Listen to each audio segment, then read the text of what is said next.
cérebro e no sistema nervoso do tal homem ou mulher. Quem é que ainda não encontrou uma pessoa que parece ser um desejo e vontade vivos? A fonte da força desejo existe em todas as pessoas e pode desenvolver-se a um grau admirável. Os desejos de muitos dentre vós, os da maioria da raça, não vão, de fato, além de um grau fraco de querer. Desejam estes as coisas de um modo vago, com timidez. Seu modo de querer nunca põe em ação a força desejo, que nos traz a coisa ou a ela nos leva. As pessoas, em sua maioria, não sabem como desejar. Não sabem o que é encher-se deste desejo intenso, ardente, veemente, voraz, que nos dá uma nova e poderosa força e nos faz exigir as coisas em vez de simplesmente pedi-las. Assemelham-se aos carneiros, pombos e coelhos que se põem mansamente uns atrás de outros, enquanto os mais fortes da raça, os que sentem o desejo imperioso, caminham e ganham as melhores coisas que têm em vista. E isto fica-lhes bem, porque não exercem a força que a natureza lhes deu para sua defesa e uso. Tiveram seu vigor e a virilidade elementares apagados pelo requinte de uma fase de civilização, e perderam quase tudo que torna os homens corajosos e as mulheres naturais. Tornaram-se miseráveis escravos da natureza, em lugar de senhores dela. As forças da natureza estão ao dispor do homem de vigor, determinação e desejo. A este basta-lhe bater a porta do êxito para esta se lhe abrir. Em vez de o fazer, a maioria se assenta na soleira, esperando que a porta lhe seja aberta. Em nome do poder humano, amigos, levantai-vos, enchei-vos de desejo poderoso e, então, dirigi-vos para a porta, batei nela corajosamente com vossos punhos cerrados, dizendo, abre-te a mim, que sou Senhor. E a porta abrir-se-á ao vosso mundo. A vontade tem dois papéis em relação ao desejo. Estes dois papéis podem ser chamados: primeiro, o ofício de dirigir, segundo, o ofício de proteger. A vontade age como despertadora, diretora, restringente, concentradora e manejadora da grande força oculta do desejo. O que realmente se conhece como força de vontade é, muitas vezes, simplesmente força a desejo fortemente concentrada em um foco pelo poder da vontade. Lembrai-vos disso, pois é o que vos fará formar uma ideia melhor do poder da vontade. Quando ouvirdes, muitas vezes, falar do poder da vontade, seja que for que se lhe atribua, em realidade se atribui a força a desejo governada, dirigida, concentrada pela vontade. O esforço da vontade atua com o fim de dirigir, concentrar, centralizar, etc., e na proporção em que a vontade executa isso, está a força de vontade do indivíduo. A vontade não só pode fazer isso, mas até mesmo dirigir a força a desejo nas mentes de outras pessoas, despertando nelas vibrações, e então, por seu próprio poder, a vontade chega a dirigir a força a desejo de outras, se não são suficientemente fortes em sua defesa para resistirem ao ataque. A ideia do poder da vontade é mais familiar às mentes do povo do que a da força a desejo. Todos reconhecem o maravilhoso poder da vontade e sabem muitos exemplos das grandes realizações de tal poder. Contudo, poucos têm considerado que, se não há um desejo precedente, não pode haver manifestação da vontade. Tanto que uma pessoa deseja, isto é, quer fazer alguma coisa, seu poder de vontade se manifesta. Por outra parte, pode uma pessoa desejar fazer alguma coisa, se a vontade não desperta, não se aplica, a ação não se completa. O desejo estimula a vontade, e a vontade pode estimular o desejo. Os dois agem e reagem um sobre o outro. Trabalham unidos. O indivíduo bem educado os tem sob domínio e os tira juntamente assim como a uma parelha devidamente ensinada. O poder da vontade é mais do que unir a simples determinação ao ato, suposto essa atitude e ação da mente se manifestem nesse poder. É uma força viva. O desejo e a vontade são gêmeos. O desejo é o irmão e a vontade é a irmã. Ambos manifestam juntamente o que conhecemos por mentação dinâmica. O poder da vontade é mais que uma simples faculdade mental. É um atributo poderoso, cuja influência pode estender-se muito além da mente da pessoa que manifesta. Os maiores fatos dos mágicos ocultos dependem da telementação operada pelo poder da vontade educada. Aqueles a quem chamam grandes homens da história, antiga e moderna, tiveram a sua fonte de força neste poder da vontade que educaram e desenvolveram a um grau extraordinário. O exercício da vontade mostra-se em dois modos. Primeiro, o governo da própria mente, Segundo, o governo das mentes alheias. Se o primeiro não se realiza, o segundo é quase impossível. Deve o homem educar a sua mente de modo que consiga sujeitá-la firmemente à sua vontade, impedindo-a de estar-te devagar daqui para ali, em vez de tender aos seus propósitos. Quando ele consegue tornar sua mente obediente à sua vontade, de modo que possa tê-la firme em um ponto, como dizem os hindus, então está em condições de dirigir com vantagem sua corrente mentativa para os outros. Porém, enquanto a sua mente estiver desorganizada, voando de um lugar para outro, ele não pode ter esperança de concentrar sobre outros a força que gasta em ordenar a própria mente. Quando uma mente é dominada pela vontade, então pode conquistar novo terreno. A expressão poder da vontade é usada geralmente no sentido de manifestação de firmeza ou determinação. A vontade determinada é conhecida como um fator poderoso para o conquista ou realização das coisas. Penso que é bom considerar este fato neste lugar, pois atrás de todas as manifestações exteriores de influência mentativa nas linhas de atividade, assenta a vontade determinada do indivíduo. Quanto mais for a vontade do indivíduo determinado e firme, mais forte será a influência mentativa emanada dele. Esta afirmação não requer prova, porque sua verdade é evidente a quantos estudarem o homem e seus poderes. Os escritores, em todos os tempos, a reconheceram. Aqui vão algumas citações que tenderão a fixar firmemente a matéria em vossa mente e criar em vós um desejo de manifestar a vontade determinada, a alavanca que dirige e concentra o poder mental. Disse Buxton. Quanto mais vivo, mais me convenço de que a grande diferença entre os homens, entre os fracos e poderosos, entre grandes e pequenos, é a energia, a determinação invencível unipropósito de uma vez firme, depois do qual só a vitória ou a morte. Esta qualidade fará tudo o que é possível fazer-se no mundo, e nenhum talento, nenhuma circunstância, nenhuma oportunidade fará de um ser bípede um homem, se não a tiver. Escreveu Donald G. Mitchell. A determinação é o que torna a o homem manifesto, não uma resolução fraca, não uma determinação crua, não um propósito errante, mas esta vontade forte e infatigável que enfrenta as dificuldades e os perigos como o jovem enfrenta os gelos do inverno, uma vontade forte que lhe incendeia o olhar e o cérebro, altivamente dirigidos para o inatingível. A vontade fez dos homens gigantes. Disraeli disse. Por longa meditação cheguei a convencer-me de que o ser humano com um propósito firme deve cumpri-lo, e de que nada pode resistir a uma vontade que joga até mesmo a sua existência para alcançar os seus fins. Sir John Simpson disse.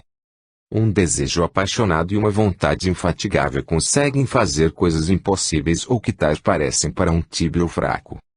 John Foster disse. E admirável como até mesmo as causalidades da vida parecerá curvar-se a um espírito, cuja vontade não se lhes dobra e ajuda a executar uma empresa que, em suas primeiras tentativas, lhe parecia caminhar para o malogro. Quando se reconhece um homem de espírito firme e decisivo, é curioso ver como o espaço se aclara em torno dele e lhe deixa ensejos a liberdade. Como vimos, o uso da vontade como projetora de correntes mentativas é a base real de toda a indução mentativa sob um nome qualquer em que possa manifestar-se. E a fase da vontade conhecida por telementação é a fornia de resultados que impressionam o observador com maior força. As correntes da vontade de um homem forte ultrapassam os limites de seu cérebro, influenciam povos e coisas, e fazem-nos inclinar aos seus desejos. Muitos homens exerceram, à distância, sua vontade sobre outros, e muito do que se conhece como transmissão de pensamento, telepatia, influência mental, etc., é realmente a obra das correntes mentais no espaço. O que os ocultistas chamaram formas de pensamento, etc., são realmente manifestações da energia de vontade. A vontade é uma força viva, que pode ser projetada e operada à distância. Tem ela a propriedade de reagir sobre outros e penetrá-los com uma essência mental não propriamente deles, a não ser que repilam a invasão ou se fortifiquem contra a agressão. O desejo e a vontade são formas de mentação mais elementares do que o pensamento. Eles servem de fundamento ao pensamento. Sem desejo e vontade, não pode haver pensamento. Eles precedem sempre o pensamento e se aliam intimamente com a essência do que chamamos sentimento. Vivem muitos quase exclusivamente no plano do sentimento e exercitam pouco o pensamento. A criança sente, deseja e quer antes que possa pensar. O desejo e a vontade são realmente o meio de que o pensamento. Sem desejo e vontade, não pode haver pensamento. Ele precede sempre ao pensamento e se aliam intimamente com a essência do que chamamos sentimento. Muitos vivem quase exclusivamente no plano dos sentimentos e exercitam pouco o pensamento. A criança sente, deseja quer antes que possa pensar. O desejo e a vontade são realmente o meio de que o pensamento se desenvolve. Um escritor moderno me disse, não há força no universo, exceto a força de vontade, significando, sem dúvida, a grande força natural de energia chamada vontade, de que o desejo e a vontade no homem são expressões. O desejo é uma força natural, e pode ser usado, manejando, dirigido como outra qualquer força natural. E o que conhecemos como poder da vontade é uma fase positiva do desejo dirigido.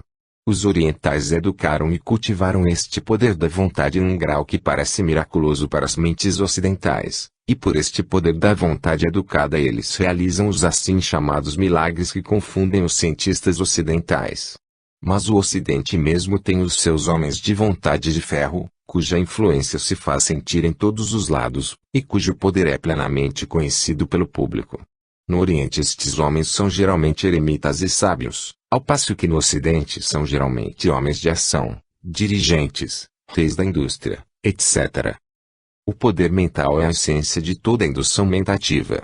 Inclui ele a fase positiva, a chamada vontade, como seu polo positivo, qual força impele, compele, empurra, com polo emotivo e que atrai, arrasta, puxa, induz, encanta, fascina, alguma coisa que chamamos desejo. O poder mental manifesta-se nas fases de desejo e vontade, como geralmente usamos dizer, pois ele compõe-se dos elementos de ambos. A vontade, pode dizer-se, representa o lado masculino do poder mental, e o desejo o lado feminino. Isto pode auxiliar-vos a fixar em vossa mente os atributos característicos e natureza destas duas fases de energia mentativa, associando-se com a ideia de masculino e feminino. Desejo que aprendais a pensar na força desejo como uma energia quente, ardente, ativa, forte, que suporta as manifestações do poder mental, e no poder da vontade como um projetor da energia dominante, fria, sutil, forte, dirigente. Pela fixação destas imagens mentais em vossa mente, podereis manifestar melhor as duas fases quando a ocasião se oferecer. Além de seu ofício como diretor da energia, desempenha o poder da vontade um importante papel como restringente da força do desejo. Quando está sob o domínio do eu da pessoa, e a sugestão da razão e do juízo, pode evitar a expressão indesejável de desejos desordenados. Ela recusa projetar a força de desejo ou permite que o desejo tome efeito em ação. Por outra parte, obriga o desejo a recuar e recusa deixar que se manifeste. É de máxima importância que o indivíduo adquira domínio sobre a sua vontade, pois, assim fazendo, poderá não só expressar seus desejos com mais força e efeito, mas ainda conter perniciosos desejos, e prevenir a manifestação deles no plano da ação. Tem ainda a vontade outro ofício importante. Repele a influência ou vibrações de outra mente, e torna imunes os que possuem os indesejáveis ondas de pensamento. Cria uma aura protetora em torno do indivíduo, a qual faz recuar as ondas de pensamento ou que o tentem alcançar, quer lhe venham lançadas diretamente, quer inconscientemente, emanadas de outras mentes. Sabiamente empregada, a vontade isola de ataques contrários o polo desejo de qualquer mente e desvia de seu fim as vibrações maléficas. Se for bem educada e fortalecida, pode resistir aos ataques mais poderosos das vontades de outros e rechaçar as vibrações que forçarem a sua fortaleza, a fim de a tornarem cativa. Capítulo 7. Desejo e vontade em fábula. Aqui introduzo a fábula do poder mentativo, escrita por mim, há um ano, em tempo de humor feliz. Minha justificação para escrever esta história e para reproduzi-la aqui, é que ela encerra uma determinada moral e ensina uma verdade importante. Expõe a distinção entre as fases motiva e emotiva da mente e sob sua linguagem se oculta algum bem, uma verdade perfeitamente psicológica. Peço-vos que a leiais, em conexão com o que eu vos disse dos ofícios da vontade, desejo, imaginação, etc. Ela mostrar-vos-á, em estilo figurativo, a operação dos dois polos do desejo ou vontade. Mostrar-vos-á como o polo ou fase emotiva, se deixar sem guarda das faculdades protetoras, será lançado em turbação, e também como a faculdade protetora pode ser desarmada e subjugada ao desviar sua atenção de sua tarefa. Espero que buscareis a verdade e os princípios em que se baseiam as palavras da fábula. Assim como importantes verdades se podem transmitir em belos contos infantis, também fatos importantes se podem ensinar pela fábula do par mentativo aos crescidos a quem se destina. Todos nós, homem ou mulher, temos um castelo mentativo habitado por um par mentativo, volos e emoção. Muitas vezes volo se retira, deixando a emoção sem ajuda. O estrangeiro fascinador, as mais das vezes, entra no castelo e emoção é por ele enganada. Volos, muitas vezes, tendo sua atenção e interesse postos em ágeis planos, se distrai e deixa novamente a emoção desprotegida. Assim, reconhecendo o valor de emoção, aprendei a conservar volos em casa, à entrada do castelo, e não deixar que vague. Atendei ao conselho do sábio da fábula. Encerra esta uma lição importante para vós, se quiserdes dar-vos ao trabalho de a procurar. A fábula do par mentativo. Certo tempo viveram no país de Mentalvania, em um soberbo edifício chamado Castelo Mentativo, um homem e uma mulher por nome par mentativo. Eles eram felizes enquanto casados. Viviam em harmonia, porque um e outro se auxiliavam. Um não era completo sem a presença do outro, nem desempenhava sua tarefa melhor, a menos que o outro estivesse presente. Ora, o homem chamava-se volos, que é o mesmo que se dissesse vontade, e a mulher chamava-se emoção, que, na linguagem do país, significava uma como combinação de emoção, desejo e imaginação. Agora o cronista informa-nos que estas duas pessoas tinham natureza inteiramente diferentes uma da outra, como bem se disse. Volos era austero, inflexível, forte, de natureza positiva, pronto a levar a termo uma coisa começada, cheio de vontade de viver, de vitalidade, de determinação e espírito, com uma forte dose de deixar-me só e sai do meu caminho em sua ação, com um gosto de encontrar dificuldades e vencer obstáculos e um bom grau de hábito de procurar e possuir o que a emoção quer e necessita, e tendo, além de tudo, unia poderosa porção de respeito próprio e confiança em si mesmo. Ele estava sempre pronto a ser firme, ainda que sua firmeza se não medisse pela obstinação do asno e tinha por nota principal ou tônica sua força. Era um bom guerreiro e defensor de seu castelo. Mas a emoção era de um tipo, temperamento e caráter diferentes. Ela era mais impressionável, imaginativa, emocional, crédula, caprichosa, cheia de desejos, curiosa, simpática e facilmente persuadida. Volos, pelo contrário, era todo resolução e juízo. Emoção era toda sensibilidade. Volos era de um caráter forte, mas carecia de certas qualidades que trazem o êxito. Estas possuía a emoção e nisto supria a deficiência de Volos.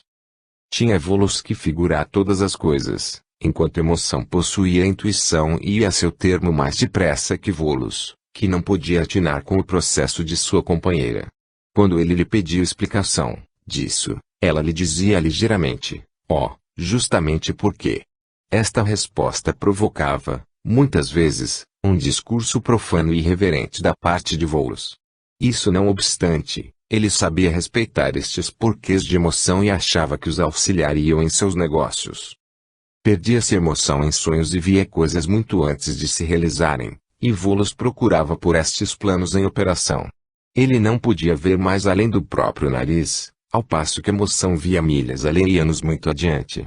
E além desta faculdade de imagem mental que fora para os negócios de Volos de tão proveitoso emprego, emoção também possuía univivo e ardente desejo para as coisas que ela usava de comunicar a Volos, obrigando por esse meio a sair e a fazer coisas que de outro modo nunca chegaria a fazer. Emoção era como fogo e Volos como a água. A água chegava a conter o fogo, mas ao mesmo tempo, o fogo aquecia a água e o resultado era o valor da ação. E assim, vedes estes dois, este par mentativo, formavam uma bela sociedade e prosperavam muitíssimo. Mas, aí, o tentador entrou no Éden, e estranho atrativo tomou pelo caminho do castelo aumentativo e, tanto que lá chegou, plantou perturbação. E eis o que aconteceu. Um dia Volos estava ausente do castelo, tendo-se entregue a algumas árduas empresas. Por isso, o castelo achava-se sem vigia. Tinha Volos prevenido isso por algumas instruções dadas à Emoção, nas quais lhe recomendava que tivesse bem fechada a porta do castelo enquanto ele estava fora e não se pusesse a olhar em sua ausência, porque nisso havia perigosas e misteriosas ciladas. Tinha a Emoção observado, com boa fé, as recomendações de seu senhor, suposto andasse, como mulher que era, arder em curiosidades. Muitas vezes, ouvira ela estranhos batidos à porta do castelo, mas acautelou-se e absteve-se de olhar pelas frestas, ainda que o fizesse a contragosto e torcendo a sua inclinação, pois não via mal no simples fato de olhar.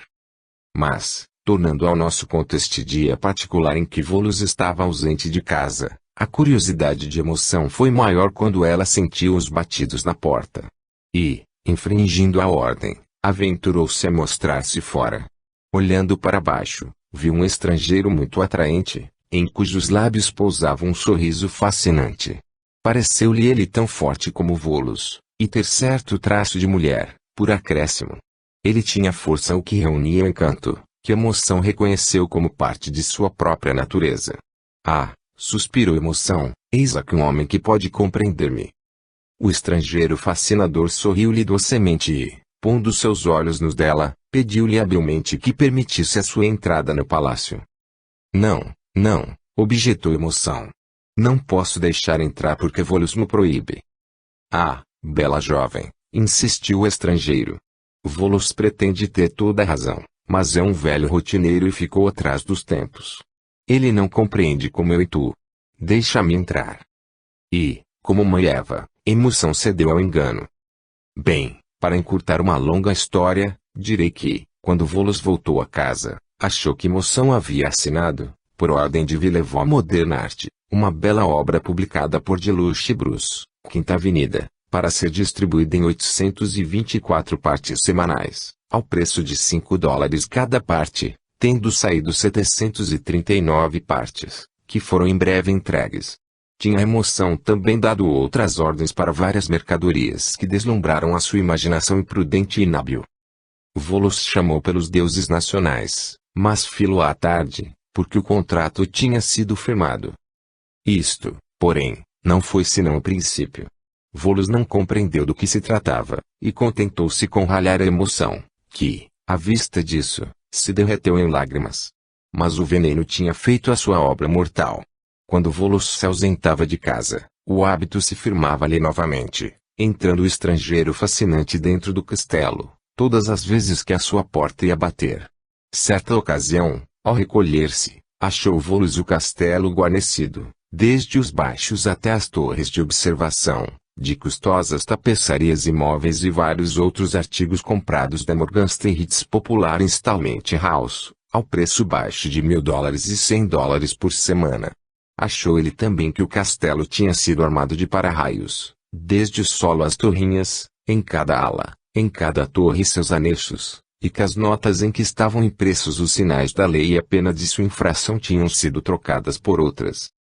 Então, Volos jurou pelas barbas de Marte, deus da guerra, que tal fato não se repetiria mais, que ele, de então para diante, não se afastaria mais de casa e assim fez. Mas o astuto estrangeiro conhecia o jogo em todos os seus detalhes, de modo que continuou a sua obra, ainda mesmo que Volos estivesse presente. Poucos dias depois que Volos determinou ficar em casa, aí chegou um bando de embusteiros, cantando, dançando e fazendo manhas de pelotiqueiros. Sentou-se Volos em uma grande pedra ao lado da porta do castelo, que estava aberta, e sua atenção foi atraída pelos sons e vistas.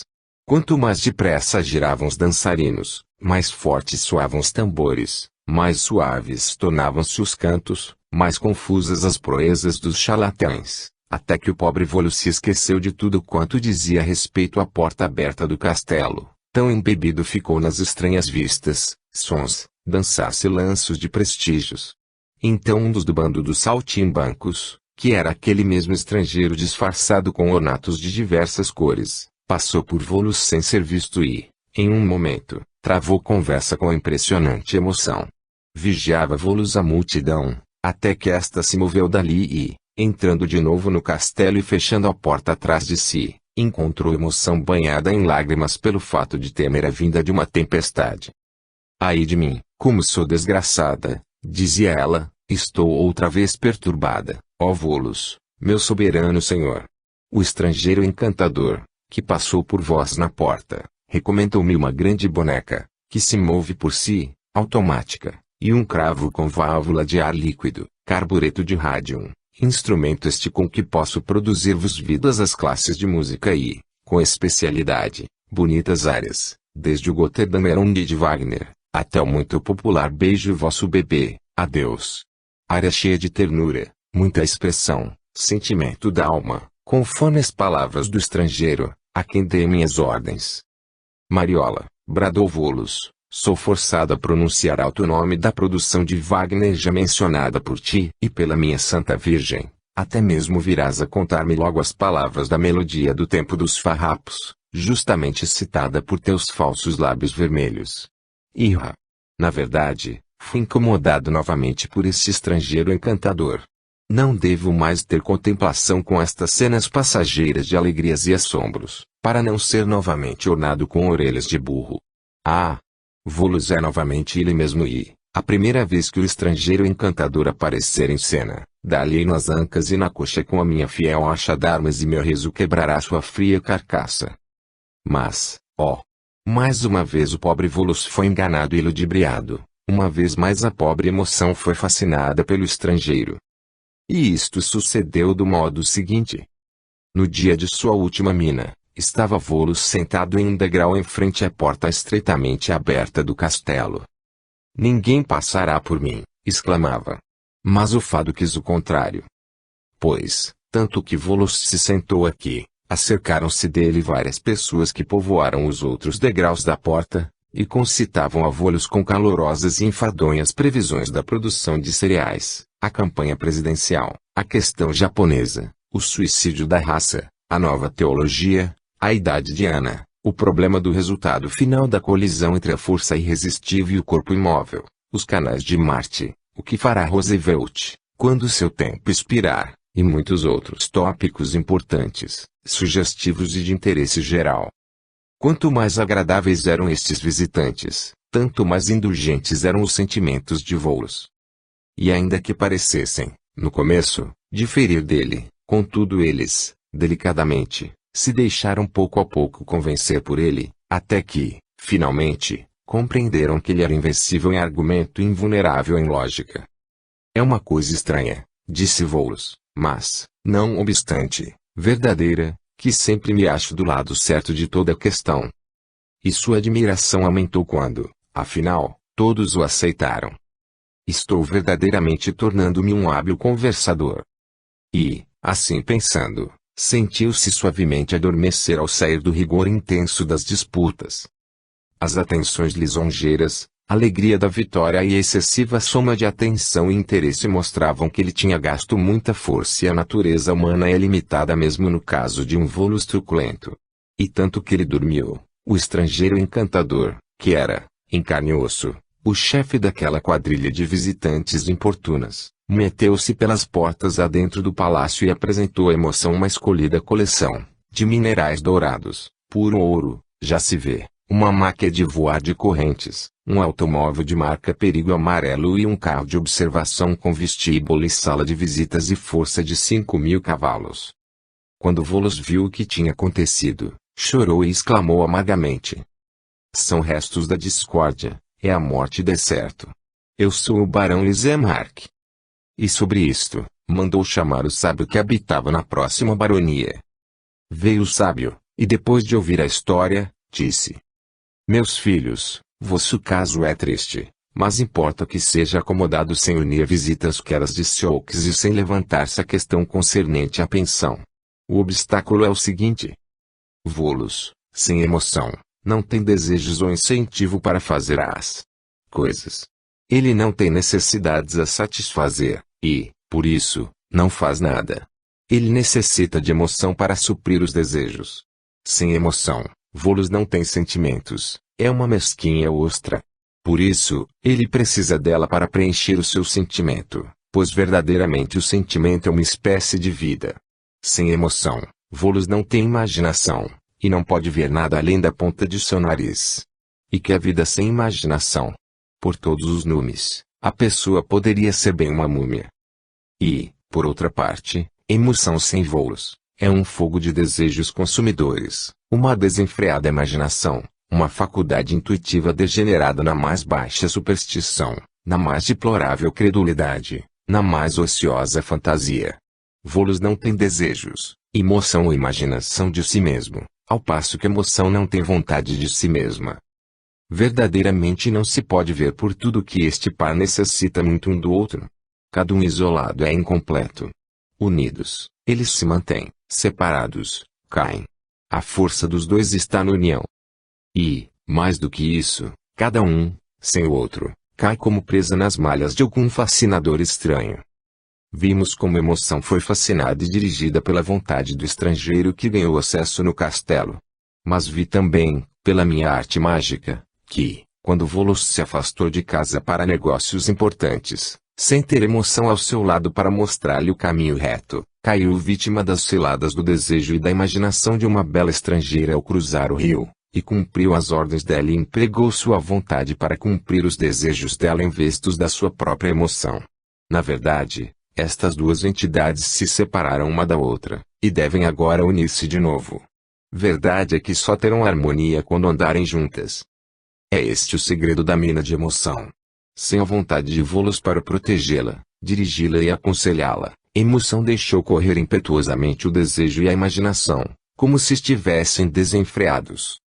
E assim ela se fez tão impressionável que deixou governar-se pela vontade de um estranho, que se aproveitou da mesma e de muitas outras ordens por si mesmo escolhidas.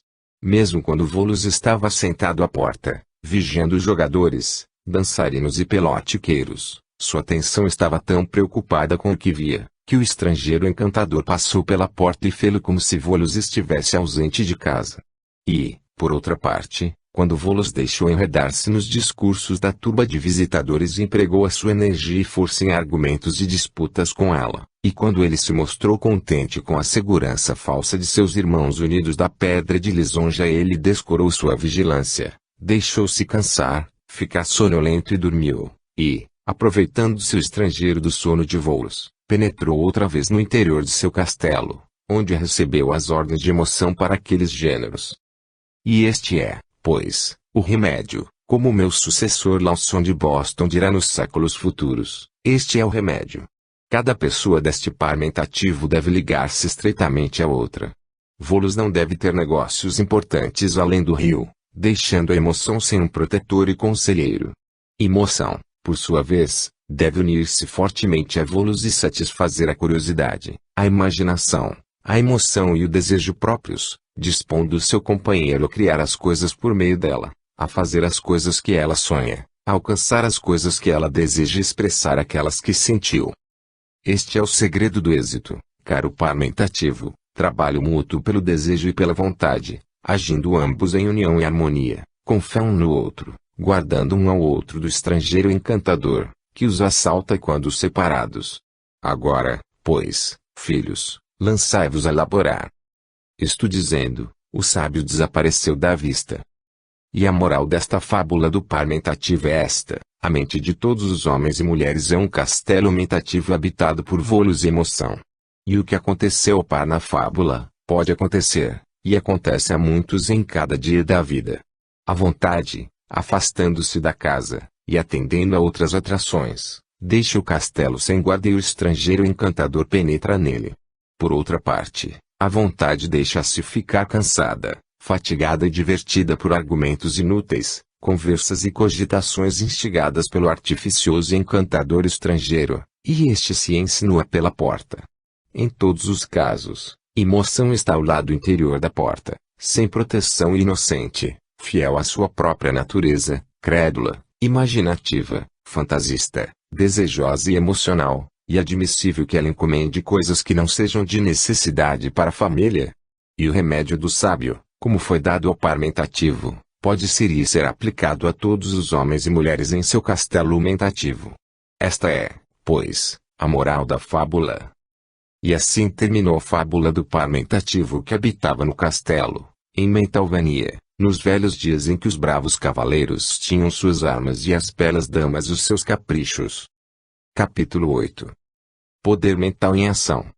Consideremos, agora, o assunto do poder mental, na fase de seu emprego consciente ou inconsciente, em afetar as mentes alheias.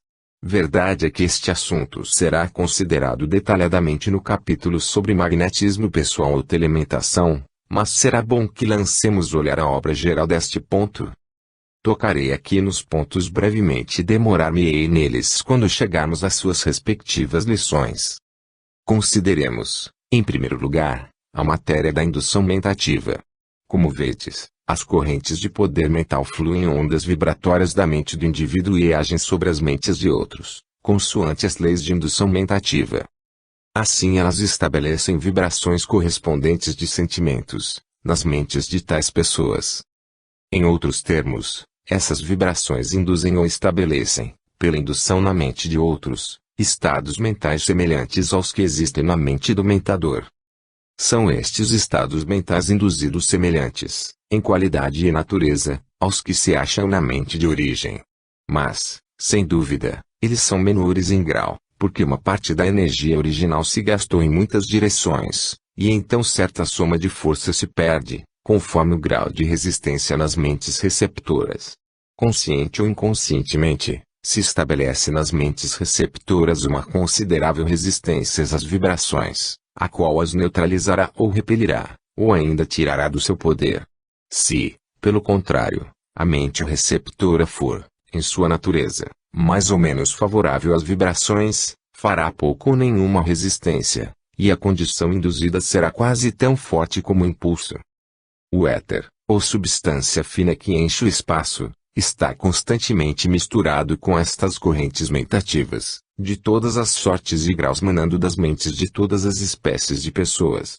Estas correntes vêm, sem dúvida, juntar-se com outras e, muitas vezes, se combinam com elas ou se neutralizam. Por exemplo, correntes de unir certo grau ou ordem mental, isto é, de um certo estado mental, quando em contato com outras correntes de vibrações semelhantes, tenderão a incorporar e combinar-se, em virtude de uma união e atração entre elas. Mas, se elas são vibrações opostas, lutarão entre si e agirão no sentido de neutralizar uma força de outra. Se são de forças iguais, perderão ambas o poder, mas se uma é mais forte que a outra, haverá perda sequente na razão inversa de sua força, e a mais fraca sofrerá seguramente esta perda. Convém saber, a mais fraca terá na perda dupla tanto como a mais forte, e a mais forte perderá somente metade igual à mais fraca, suposto tenha a mais forte 2 vezes a força da mais fraca. Deste modo se reputa o fato assaz conhecido que povoados, cidades, capitais, etc., têm suas próprias atmosferas pessoais que afetam os seus habitantes ou visitantes. Essas atmosferas pessoais das cidades nascem da combinação, neutralização, etc., de várias vibrações que procedem das correntes mentais de seus habitantes. Uma parte igual das vibrações produzidas é fortemente sentida por todos que se acham dentro do campo de indução da cidade. Por pouco que considerardes o assunto, compreendereis claramente que se faz menção da corrente das condições mentais manifestadas em todas as cidades, capitais, etc., do mundo. Cada lugar tem a sua individualidade própria, que faz logo a sua impressão sobre os que constroem nele as suas habitações. Ela é mais do que condições geográficas e atmosféricas, ainda que estas, como sabemos, desempenham a sua parte. O termo médio do estado mental dos habitantes de uma cidade forma a tônica de suas vibrações. As mais fortes afetam uma parte igual e dão ao lugar o tom mental. A melhor prova deste efeito causado pelas vibrações mentais acha-se no fato de 2 cidades distantes unida a outra por poucas milhas, tendo cada uma as mesmas condições atmosféricas e geográficas, manifestarão inteiramente atmosferas mentais diferentes. Muitas vezes perguntava, se é verdade que o éter se enche de correntes mentativas, Por que é que não são mais afetadas do que usualmente? A resposta é que elas são mais afetadas do que se supõe ao primeiro pensamento, em razão de que as correntes lutam umas com outras e roubam as forças umas das outras. E então, por sua parte, a natureza concede uma salvaguarda e estabelece poderes adicionais de resistência. Assim como a natureza protege o sentido da audição daqueles que são cercados de muitos rumores, a ponto tal que deixam de ouvir os tais rumores ou se acostumam a eles. Assim como a natureza age sobre o olfato do químico até que este deixe de sentir os odores que tanto incomodam os estranhos que entram no laboratório, assim a mesma natureza dá um poder adicional de resistência aos que se colocam no campo ativo de indução mentativa. Trazendo-se a pessoa de um lugar quieto para uma cidade ativa, tumultuosa, ela inclina-se a sair dali, ao princípio, com o espírito do lugar. Ela, afinal, ou entrará naquela vida predominante com um impulso quase irresistível, ou será repelido dali em virtude do desacordo das correntes mentativas. Em qualquer caso, será, todavia, consciente das vibrações. Mas, o mesmo homem, passado certo tempo, deixará de ser afetado, resistirá melhor às vibrações e procurará viver em melhor paz e repouso que primeiro, ainda que alterará, sem dúvida, sua natureza mais ou menos em harmonia com o tom prevalecente do lugar. Ele sentirá as vibrações, menos, à medida que o tempo corre. Muitas pessoas desenvolveram seu poder de resistência de maneira que se fizeram quase imunes, ao passo que outras têm um poder de resistência tão diminuto que são levadas daqui para ali por todas as ondas fortes de energia mentativa que as alcançam. Elas estão sempre no mesmo campo de indução e dirigidas por suas vibrações. Esta fase de indução mentativa explica o fenômeno dessas grandes ondas de sentimento que agitam o país, tal como a emoção pelo naufrágio do Maine, na Baía de Havana. Deveis estar lembrados da impressão que vos causou a primeira leitura do fato nos jornais da manhã. Experimentastes, depois, um sentimento de algum acontecimento, sentimento misturado com outro de horror e indignação, seguido de um desejo quase irresistível de vos juntardes ao movimento de vingança ou ultraje. Este último sentimento, perceptivelmente aumentado como uma onda após outra, agitou todo o país com suas correntes mentativas, estabelecendo, por indução, um aumento de sentimento mental. As pessoas velhas lembraram-se de muitas ondas semelhantes que, nos tempos passados, agitaram o país. Essas coisas são comuns e dão-vos o fio do mistério aparente da ação dos motins compostos de muitos indivíduos que combinam em número e cometem atos que nenhum homem pensaria em perpetrar só ou individualmente. A consciência da multidão é aparentemente uma coisa à parte das consciências individuais das unidades de que se compõem. Depois de um incitamento, passado o dia, muitas das pessoas, se não todas, sentem o peso do horror e admiram-se de sua obra.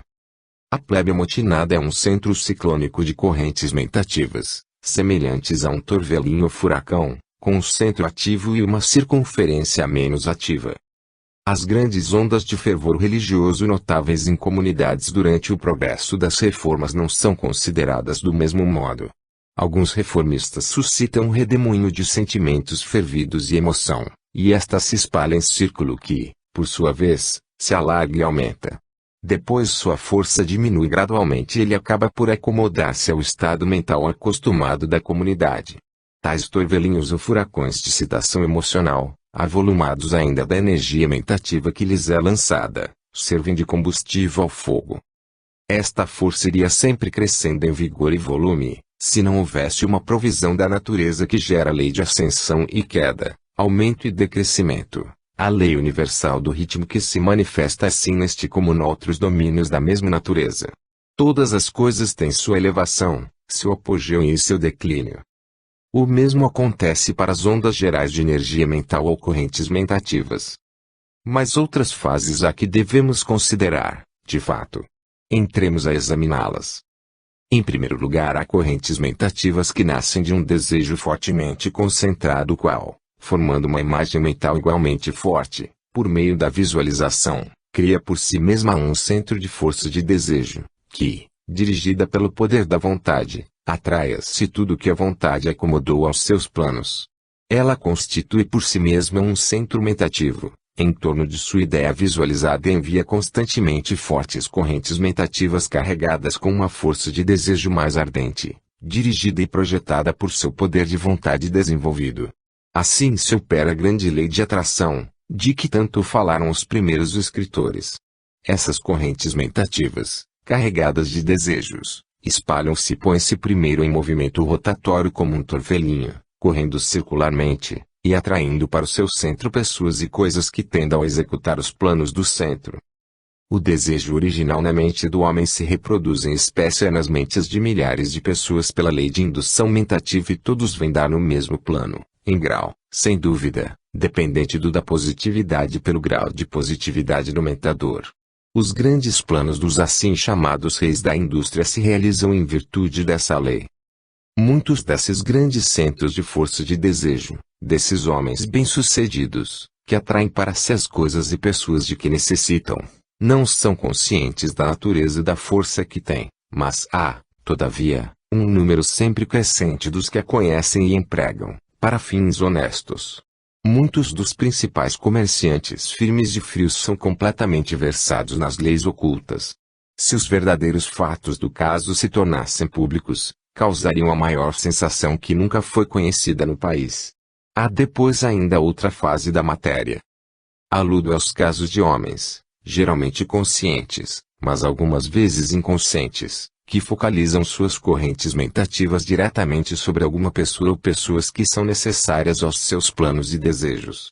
Enchem-se de desejos de que tais pessoas façam ou não certa coisa, conforme exige o caso. Esses homens, segundo o seu grau de concentração e poder de vontade, dirigem a outra pessoa ou a outras pessoas fortes correntes mentativas e força de desejo, e, pela indução mentativa, estabelecem vibrações de uma classe correspondente, nas mentes dessas outras, dependendo do grau de efeito produzido, sem dúvida, do grau de negatividade do recipiente. Este efeito se produz de dois modos, conforme a lei de indução mentativa. O primeiro caso é estabelecer vibrações de desejos correspondentes na mente de outra pessoa, de modo que, em troca, a vontade de outrem seja seduzir ou encantar a vontade alheia em sua submissão ao desejo do que o envia. Isto compreender-se-á, se lembrardes o que eu disse sobre a semelhança do polo desejo com o feminino e o polo vontade com o masculino. Vereis uma ilustração deste caso em todas as fases da influência mentativa. O segundo é forçar alguém pela sua vontade, a vontade de outrem, demonstrando decididamente simpatizar com o seu desejo e chegando a seduzi-lo pela simples força e persistência, até que consiga aceder aos seus desejos. A variação disto se vê no caso em que a vontade de outro, e por uma pura superioridade de poder subjuga e fala cativo e obediente. Este último caso é muito raro, exceto nos casos de entrevistas de duas pessoas, com auxílio da telementação na entrevista. Notareis que, na fase em que o polo desejo do mentador age pelas linhas da ação feminina, sendo a natureza da força de encantar, fascinar, atrair, adular, e em que a vontade é empregada, a ação é decididamente masculina, o ataque feito vigorosamente ante a tentação da força, a subtileza da atração do desejo se ausenta.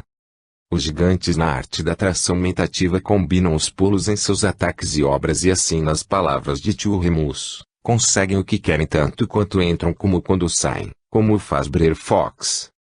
Há, por outra parte, o uso da indução mentativa, conhecido como magnetismo pessoal que veremos em outros capítulos deste livro. Nesta fase, o mentador lança as suas correntes mentativas, de um modo geral, ou, pelo contrário, concentradas, de uma maneira direta, para o outro, em uma entrevista pessoal.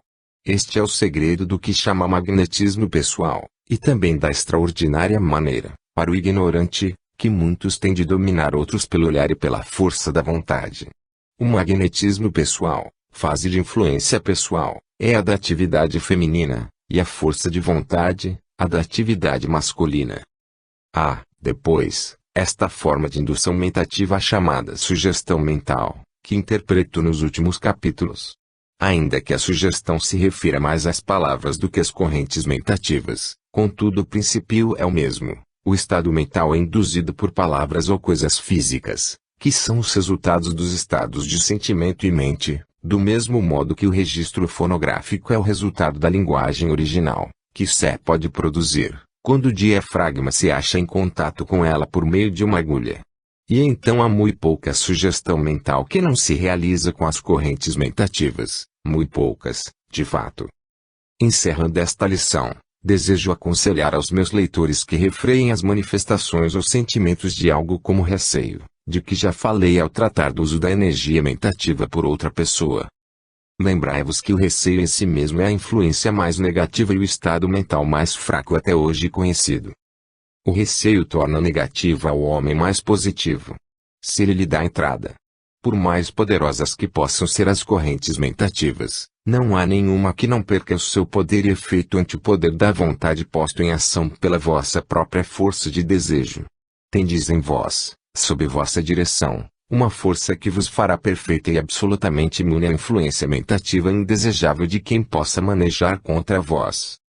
Foi-nos a natureza propícia neste sentido, não fez o veneno sem um antídoto, e tanto nesta como noutra fase governa-se por sua lei. A todos dá os meios de se protegerem e lhes fornece as armas ofensivas com que possam medir-se com os adversários. Como uma verdade de fato, estáis constantemente defendendo-vos, ainda que o não saibais. Muito desta obra defensiva se faz nas linhas subconscientes, e muito nas conscientes pelo uso de vossa vontade e espírito da individualidade. Em todos os tempos usais do não mental, isto é, se não sois pobres criaturas que têm medo de dizer não, mesmo mentalmente, se sois porém, pobres criaturas, tendes, de fato necessidade deste livro. Instruirei os estudantes deste livro em diferentes modos, à medida que prosseguir as lições nesta arte de proteção própria. Nenhum dos que estudam este livro chegará a recear nocivas influências da parte de outros. Tenho em mira fazer-vos senhores de vós mesmos e ensinar-vos a repelir as cadeias de ferro da escravidão mental. Quero fazer-vos fortes indivíduos positivos e não personalidades negativas e fracas. Não há nada a recear a não ser o receio mesmo. Assim, quanto mais cedo vos desvencilhardes do medo, mais bem vos fará e mais adiantados vos mostrareis no caminho do domínio. Ainda que não seja este o lugar para exercícios, contudo desejo que cada qual de vós comece a formar direito uma atitude mental de valor e esforço, o que conseguireis lançando desde já uma corrente mentativa de vibrações desta ordem.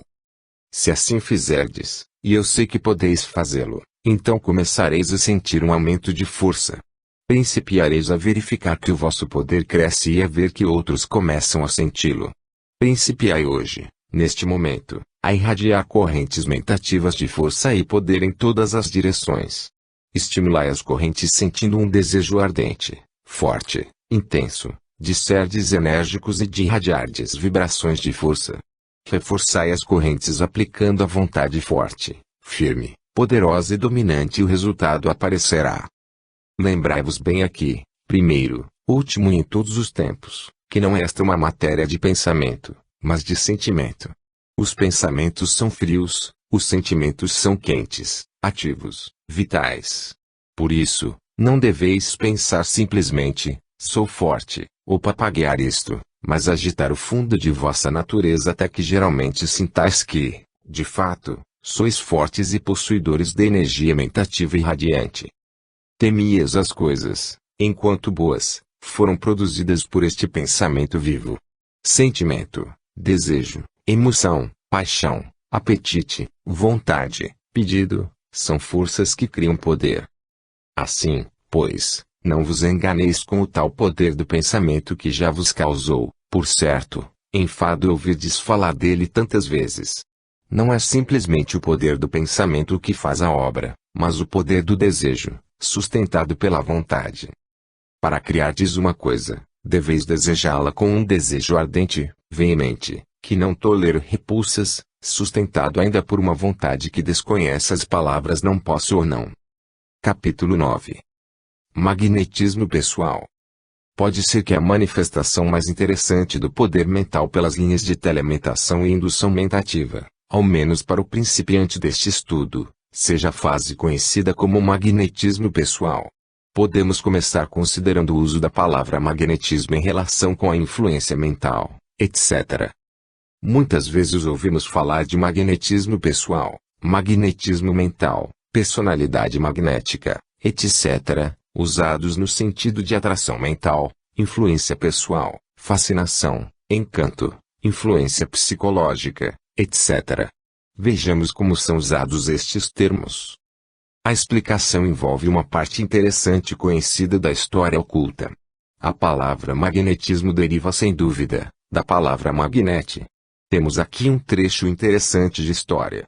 Vereis nos dicionários que a palavra magnete foi dada ao ímã ou magnete natural pela razão de ter sido o primeiro descoberto perto de Magnésia, uma cidade da Ásia Menor. Essa explicação é mais divertida para os que se familiarizaram com as recordações das fraternidades ocultas, porque estas sabiam que, em vez do magnete ser mencionado depois da cidade, e cidade foi mencionada depois do magnete, que este foi conhecido muitos séculos antes de ser Magnésia edificada. Foi o magnete natural conhecido na China, Índia e Pérsia há milhares de anos. Seu nome magnete nasce do termo persa mágica, a saber, magi, que significa o sacerdócio esotérico ou magos. Deu-se à pedra este nome em virtude da semelhança de seu poder com o dos magos, assim que foi a pedra chamada literalmente pedra do mago ou pedra mágica, e daí as palavras magnete e magnetismo. Assim vedes que, pelo nosso uso da palavra, viemos a um caso completamente natural.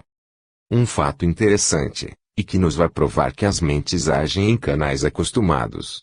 Nota-se na circunstância que os fenômenos misteriosos do magnetismo, etc., observados na Europa e América durante o século passado e, em seguida, vieram a ser chamados naturalmente magnetismo animal, magnetismo pessoal, etc. A mente do público relacionou intuitivamente os fenômenos do magnetismo com os do magnete, que se assemelham. E, em nossos dias, falamos de certas pessoas, que são muito magnéticas, que não têm magnetismo, que têm uma presença magnética, etc. E, assim, a história se repete. O magnete, que foi originalmente chamado Pedra dos Magos ou Pedra Mágica, porque sua força se assemelha à atração mentativa manifestada pelos magia ou magos, serve para dar um nome à manifestação idêntica da força mental desde há muitos séculos. O magnete restituiu aos magos do 20º século o nome que ele tomou dos magos da antiga Pérsia. Ele paga o débito. Conquanto a fase do poder mental que diz respeito à operação da força sobre as mentes de objetos distantes, seja talvez a mais admirável, contudo esta fase que se chama magnetismo pessoal é uma das mais importantes e notáveis. Sua frequente ocorrência obriga-nos a examiná-la, mas é a força efetivamente usada por aqueles que a entendem e aqueles contra os quais cumpre que nos guardemos. Consideram todos que alguns indivíduos parecem ter obstáculo vencido em torno deles, e são capazes de levar outros a aceitar o seu modo de pensar e a fazer o que eles querem. O homem magnético, assim chamado, é capaz de governar auditórios e indivíduos pelo seu místico poder e a pessoa, muitas vezes, não pode explicar como é que o fato se deu, quando recorda as palavras faladas, ou as lê em tipos frios no dia seguinte. O segredo não só jaz no que se disse, ou mesmo no modo como se disse, mas ainda no modo como o alto grau de magnetismo emanou do orador. Muitas pessoas práticas na venda de mercadorias ao público, na de seguros de vida, etc., adquiriram um grau da arte de usar o magnetismo pessoal, sendo muitas vezes inconscientes da força que empregam. Grande número de empregadores de agentes tem escolas onde os ditos agentes aprendem a psicologia da sugestão, influência pessoal, etc., e mais ou menos de magnetismo pessoal, ainda que com outros rótulos. E, mais do que isso, toda pessoa que fala a outra com certo entusiasmo, manifesta, consciente ou inconscientemente, mais ou menos magnetismo pessoal. Ainda que esta narração possa provocar contra mim a indisposição daqueles que creem que os fenômenos do movimento restaurador à antiga se devem à obra do espírito, não hesito em afirmar que todos os estudantes de psicologia sabem que a maior parte do entusiasmo se deve à excitação emocional produzida pelo magnetismo pessoal que se manifesta nas linhas de corrente mentativas e sugestão. Quem quer que tenha acompanhado o levante dos negros ou assistido às suas reuniões, guarda a memória dos efeitos de uma certa ordem de magnetismo pessoal sobre um tipo certo de mentes emocionais. E não só esta força se manifesta fortemente no campo da religião emocional, mas ainda nos casos plenamente demonstrados de políticos emocionais.